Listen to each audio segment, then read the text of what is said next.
During the pandemic, I got really into DIY audio hardware. First of all, you have this long list of components called a bill of materials, or BOM. If you're planning to build multiple projects, you have to copy over that bill of materials into a spreadsheet and figure out which components overlap with other builds. There are multiple components which could possibly work for any item on the bill of materials. The same component is manufactured to different component sizes. There are different voltage standards and different tolerances. Sometimes the same or similar component is manufactured by different manufacturers at different price points. All of these challenges make getting into DIY electronics very intimidating. I wanted to solve all of these problems and make DIY electronics much easier for beginners like me who are coming to the field with little prior experience from electronics. Today, I'm really excited to announce that BOM Squad is finally ready to start accepting our first users. It's an open source project. The code is freely available over on GitHub. Now, I'd love to show you some of the features that I've built into BOM Squad. This really is just a tool that I wish I'd had when I was new to the DIY audio hardware community. Okay, so this is what you see when you go to bomsquad.com. It's just a simple list of Eurorack modules at the moment. Then as we scroll down here, this is really the kind of the heart of the project. This is the interactive BOM. Remember that a BOM is kind of a wish list. It's a list of components to build a module, but there may be many individual components from different manufacturers or components with subtle differences that can fulfill a particular item on the BOM. Now that opens up and we have a subtable actually that shows a list of different LEDs that actually fulfill the bipolar twin pin LED. And we could source these from eBay or Tata or Mouser. I'm gonna go and log in now really quick. Right now we're supporting login with Google and Discord.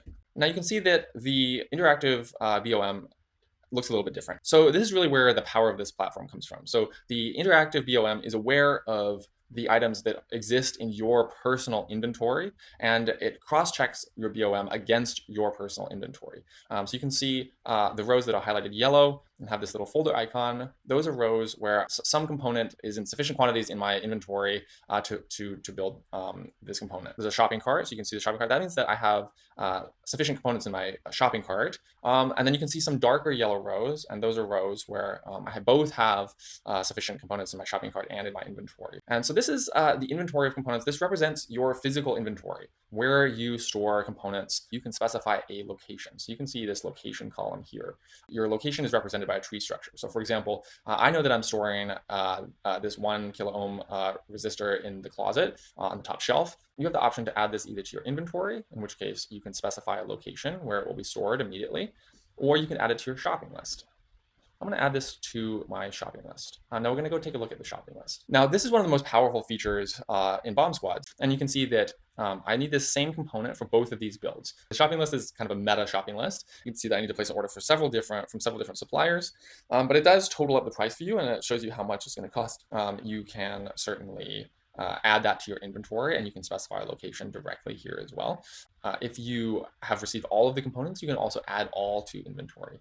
And the platform is also smart enough to know that these components, the ones with this kind of blue alert here, already are in your inventory. And I can automatically fill in that location. A lot of these suppliers do not have a great API. So for at Tata, for example, you may have to copy over these orders individually. For Mouser, Mouser actually has a tool that allows you to copy paste in a list of item numbers.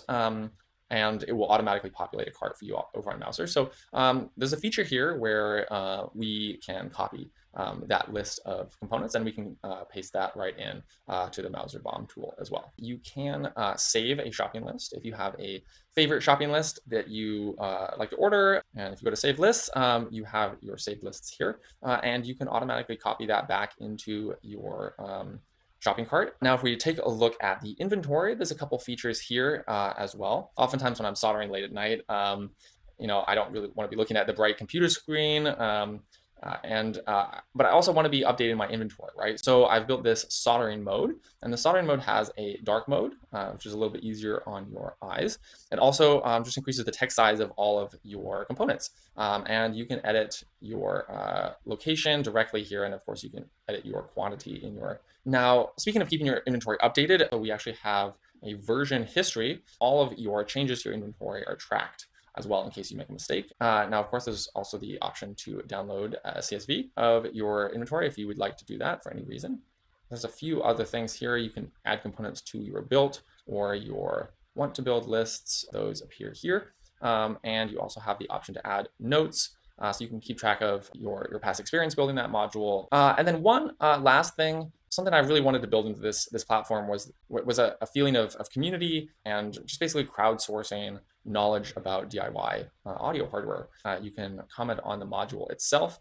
You can also comment on the component for a particular build. So you can go through to this component and you can see all of the builds that use that component. Community comments from across the app are curated here. So you can actually see what people are talking about. And then I guess the last feature, which is really just mostly for fun, I've built out a page for the manufacturer themselves. And this page actually has a little bit of data representation of the number of times that manufacturers use particular components. So this is the number of times a component, an actual component from a supplier, is able to fulfill a manufacturer's BOM list item. You can overlay different manufacturers' data here. For right now, it's just a little bit of a sneak peek at what's coming next with BOM Squad. I want to keep BOM Squad free to use forever, but I am personally investing several $100s a year in maintaining the server space for the tool over on DigitalOcean. So I hope you might consider supporting the project on coffee.com. It's a crowdfunding platform, which is a bit like Patreon.